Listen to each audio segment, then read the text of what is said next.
Il faut reconnaître qu'au cours de ces dernières années, le Togo, notre pays, est sur une lancée de progression en termes de conditions qu'il faut réunir pour aller à un scrutin inclusif, participatif et puis transparent.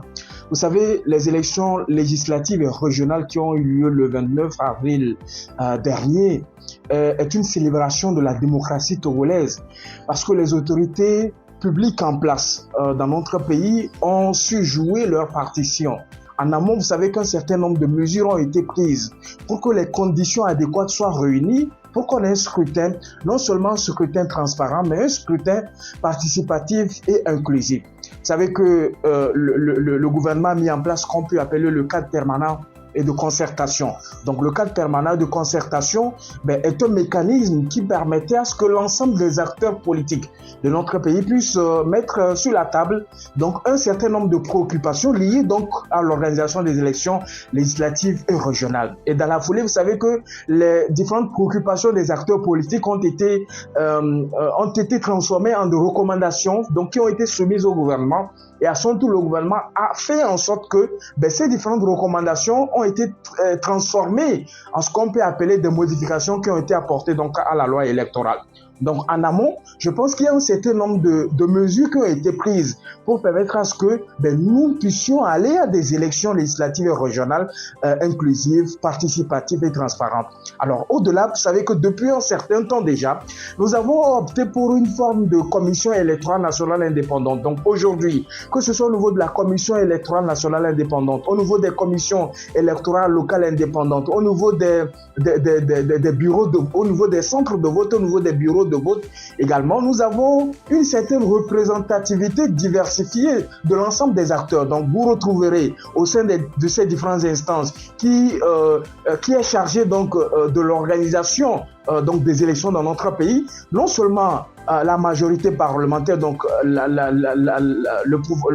le parti politique qui est au pouvoir, vous retrouverez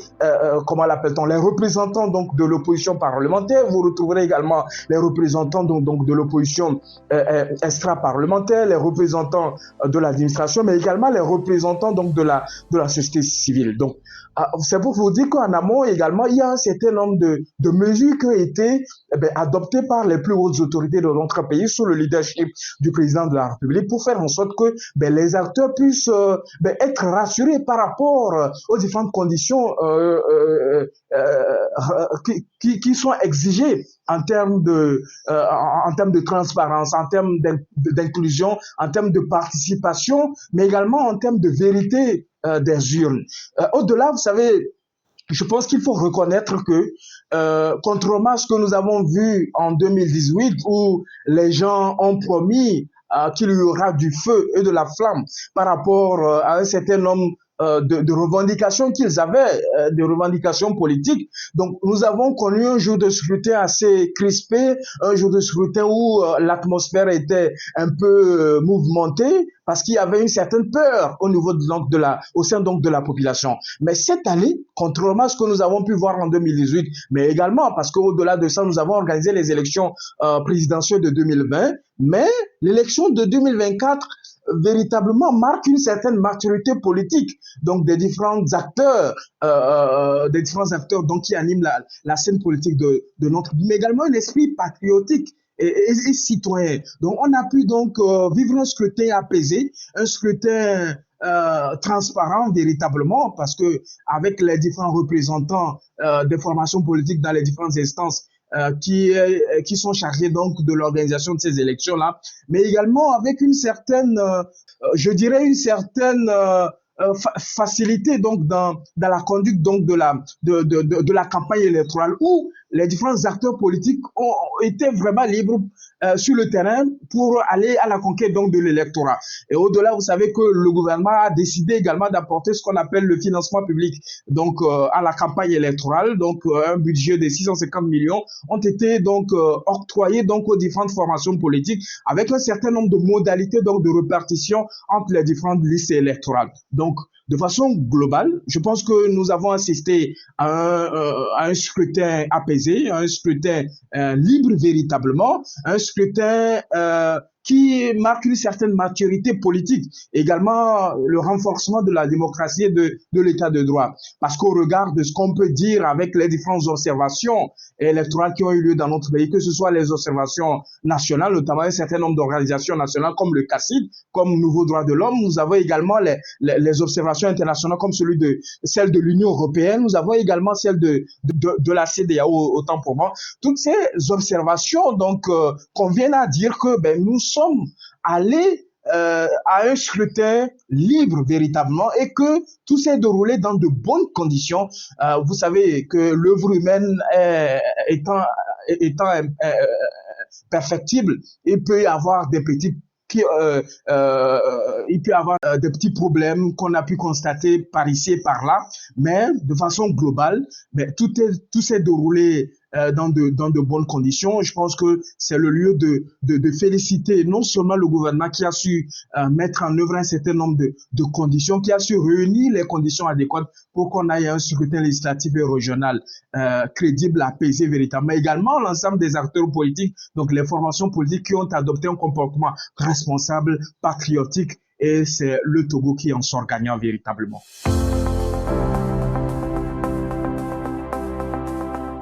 Alors, vous savez que depuis quelques jours déjà, notamment au lendemain donc du scrutin qui a eu lieu le 29 avril, la Commission électorale nationale indépendante a commencé par donner les tendances au niveau des différentes séries sur toute l'étendue du territoire national. Le premier enseignement qu'on peut retenir,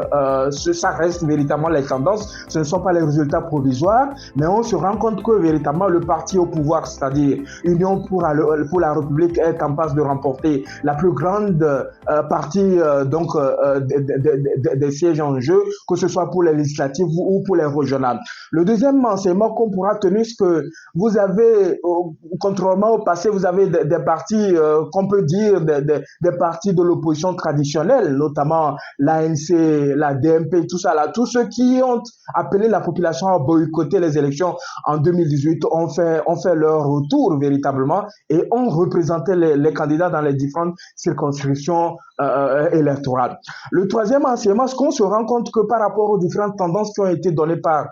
la CENI jusqu'à ce jour, on se rend compte que véritablement, non seulement l'opposition parlementaire, mais également l'opposition extra-parlementaire n'ont pas pu donc convaincre donc l'électorat. Les candidats qui sont présentés dans les différentes circonscriptions électorales n'ont pas véritablement séduit donc les populations pour que ces populations portent leur voix sur leur candidat. Donc, je pense que nous sommes en train d'aller vers une certaine débâcle, non seulement de l'opposition parlementaire qui a eu du mal à convaincre et à ce que le mandat leur soit renouvelé, mais également l'opposition extra-parlementaire qui a marqué de son absence au niveau de l'Assemblée nationale au cours de ces 5 dernières années, donc au cours de la 5e législature. Et vous savez, lorsque vous vous absentez longtemps, c'est souvent compliqué, difficile donc de retrouver l'électorat, et nous avons pu observer que les différentes stratégies qui ont été mises en place par cette opposition-là n'a pas réussi donc à convaincre donc l'électorat donc de porter leur voix sur leurs différents candidats dans les circonscriptions électorales. Mais au-delà, je pense que le principal enseignement qu'on pourra tenir, c'est tout le débat qu'il y a eu autour de cette élection-là. Vous savez,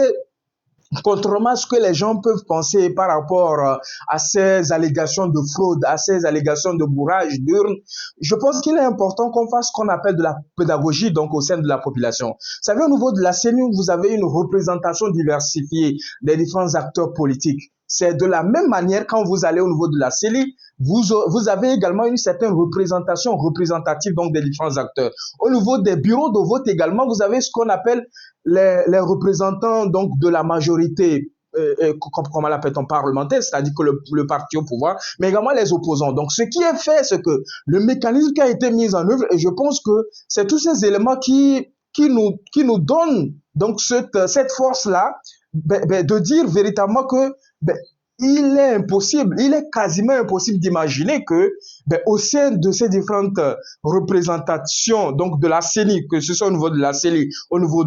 au niveau des bureaux de vote, il est quasiment impossible de prétendre à ce qu'il y a eu des bourrages d'urnes, qu'il y a eu des fraudes massives et tout cela, qui sont prônées donc par l'opposition perdante, qui nous a habitués au cours de ces dernières années par ces mêmes discours-là. Alors, qu'est-ce qui se passe? Lorsque vous prenez un bureau de vote, par exemple, vous avez ce qu'on appelle un président rapporteur. Et selon la loi, il ne peut y avoir un rapporteur et un président issus du même bord politique. C'est-à-dire que quand vous prenez un bureau de vote dans un centre de vote quelconque, dans la région maritime, vous ne pouvez pas avoir dans le bureau de vote en même temps le président qui est issu du parti au pouvoir et en même temps le rapporteur qui est issu du parti au pouvoir. Donc ça, c'est le premier élément. Le deuxième élément, c'est fait en sorte que dans les différents bureaux de vote, il y a des cahiers qui ont été mis à la disposition donc des membres donc du bureau de vote, et à la fin du scrutin, le PV est obligatoirement signé par le président et le rapporteur. Donc ce PV-là, normalement, c'est vraiment une preuve palpable pour dire qu'en réalité, voilà tel nombre de personnes qui sont inscrites sur la liste électorale, voilà tel nombre de personnes qui se sont déplacées pour voter, voilà le bulletin, le suffrage exprimé véritablement, voilà les bulletins nuls et tout cela. Donc, quand tout ça là est fait, le président et le rapporteur vont au niveau de la CENI de leur localité pour communiquer. Et au niveau des membres de la CENI, il y a également les représentants des différents bords politiques qui sont membres donc de la commission électorale nationale indépendante, de la commission électorale locale indépendante. Mais au-delà également, vous avez les délégués des partis politiques qui ont également eu l'occasion de siéger dans les bureaux de vote. Donc, ils vont au niveau de la CENI avec les observateurs pour communiquer les résultats bureau de vote par bureau de vote. Donc, vous imaginez dans ce scénario-là la possibilité de prétendre à ce qu'il y a eu de fraudes, des bourrages d'urnes. Ça veut dire qu'en réalité, non seulement nous avons une opposition qui n'admet pas ou qui a l'esprit de mauvais perdant, on peut le dire ainsi, ou carrément il n'y a pas eu une formation politique d'un représentant des formations politiques de l'opposition au sein de ces différentes instances-là, notamment au niveau des différents bureaux de vote dans les centres de vote sur toute l'étendue du territoire national. Donc c'est pour vous dire qu'en réalité, toutes ces allégations de fraude, de bourrage d'urnes et tout ça là, je pense que nous sommes habitués au cours de ces dernières années par ce même discours-là, porté par ceux qui ont des difficultés donc à mobiliser sur le terrain, qui ont eu même des difficultés à convaincre les gens. Et c'est dans ce système-là que nous retrouvons encore cette fois-ci. Et je pense que le peuple est fatigué de tous ces discours-là. Je pense que le peuple doit prendre conscience véritablement que, en réalité, ce qui est important, c'est de pouvoir exprimer comment l'appelle-t-on, c'est de pouvoir exprimer donc sa voix véritablement à travers donc le droit de vote qui est constitutionnellement garanti par le constitution togolais, mais au-delà également de faire en sorte que nous puissions également travailler ensemble à préserver cette paix-là, ce climat de paix qui règne dans notre pays, et ceci grâce aux différents efforts donc consentis par les plus hautes autorités de notre pays, notamment sous le leadership du président de la République, Faure Gnassingbé.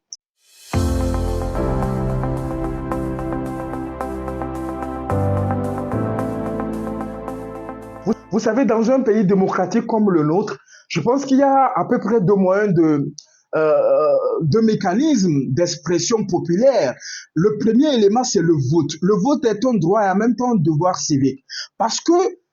c'est l'un des moyens qui est donc réservé donc au peuple pour pouvoir participer donc à la gestion des affaires publiques. C'est-à-dire que lorsque vous exprimez votre voix au cours d'une élection quelconque, comme ce que nous avons assisté le 29 avril dernier dans le cadre donc des élections législatives régionales, vous participez donc à désigner ceux qui doivent incarner les différentes institutions de la République, c'est-à-dire qu'un certain nombre de pouvoirs. Donc,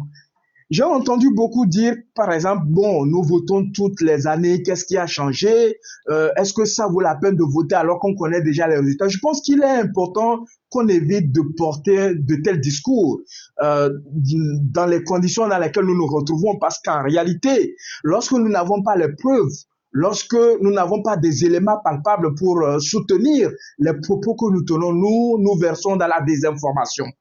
Je pense que les populations doivent comprendre qu'en réalité, ce qui est important, c'est de pouvoir exercer ce droit-là et ensuite de faire en sorte que ce droit-là puisse être sécurisé, puisse être garanti véritablement. Parce que lorsque les gens se disent qu'en réalité,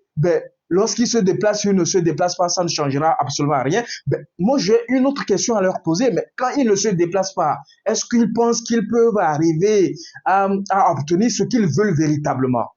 Je pense qu'il faut que les populations comprennent parce qu'il y a une certaine démotivation. Il y a une certaine démotivation par rapport à un certain nombre de comportements des acteurs politiques, par rapport à un certain nombre de comportements par les années antérieures où une partie donc de la classe politique a appelé à un moment donné les populations à boycotter les élections. Je pense que ça a marqué véritablement l'esprit donc des Togolais. Et là, les Togolais ont du mal véritablement à se déplacer, à aller exprimer leur voix. Vous avez vu l'engouement qu'a eu lieu lorsqu'il s'était s'agit de s'inscrire sur la liste électorale. Aujourd'hui, c'est vrai que la CENI, par rapport à un certain nombre de situations, a dû éclater un certain nombre de bureaux de vote pour faire en sorte qu'il y ait une certaine fluidité, une certaine facilité pour les Togolais pour pouvoir aller voter. Donc, c'est pour cela que vous verrez sur le terrain, pour ceux qui sont allés voter véritablement, que vous ne pouvez pas avoir plus de 350 électeurs dans un bureau de vote. Donc, ça aussi, c'est un élément important. Pour le moment, nous n'avons pas un pourcentage, un taux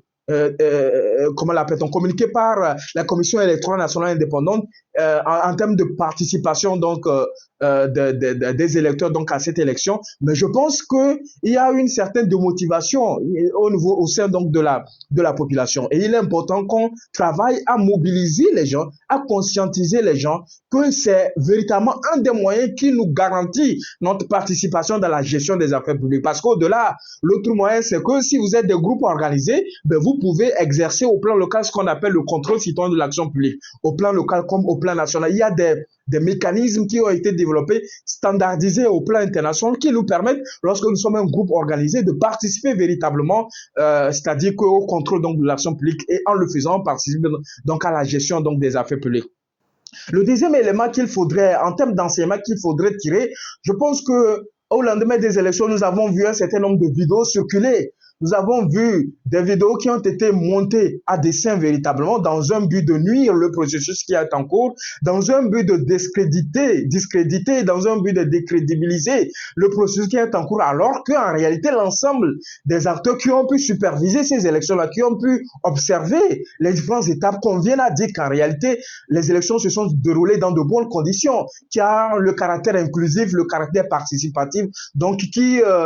incarne donc tout le processus qui a été, comment l'appelle-t-on, conduit de bout en bout par les différents acteurs, notamment le gouvernement, les formations politiques, la société civile et l'administration. Je pense qu'il faudrait saluer cet aspect-là. Mais ce que nous devons corriger, c'est de faire en sorte que toutes ces personnes-là qui, consciencieusement, inconsciencieusement, participent donc à la désinformation de la population, qui divulguent sur les réseaux sociaux des informations fausses. Je pense qu'il faudrait que les autorités prennent des mesures adéquates pour punir de la manière, d'une manière exemplaire véritablement, ces présumés auteurs-là de troubles à l'ordre public véritablement. Ces différents auteurs-là qui essaient de s'aimer la zizanie, qui essaient de s'aimer le trouble, le doute au sein de la population pour faire en sorte que les gens puissent se révolter, tout ça là. Et ce qui me cœur véritablement, c'est que dans le lot, vous allez retrouver des journalistes qui sont censés être des personnes qui ont reçu une formation adéquate pour informer véritablement les populations, qui s'adonnent donc à la propagande donc de ces différentes informations-là, qui sont considérées comme des fausses informations. Je pense que le gouvernement doit prendre des mesures adéquates dans ce sens-là pour essayer d'encadrer, de punir véritablement ces personnes-là et qu'on puisse améliorer au fur et à mesure le scrutin. Et nous sommes en train de montrer, le Togo est en train de montrer sa maturité politique, sa maturité démocratique à travers ces élections-là que nous avons organisées avec brio le 29 avril 2024 dernier. Et c'est à mettre à l'actif de l'ensemble des acteurs, notamment du gouvernement, de la société civile, des acteurs politiques, mais également de l'administration.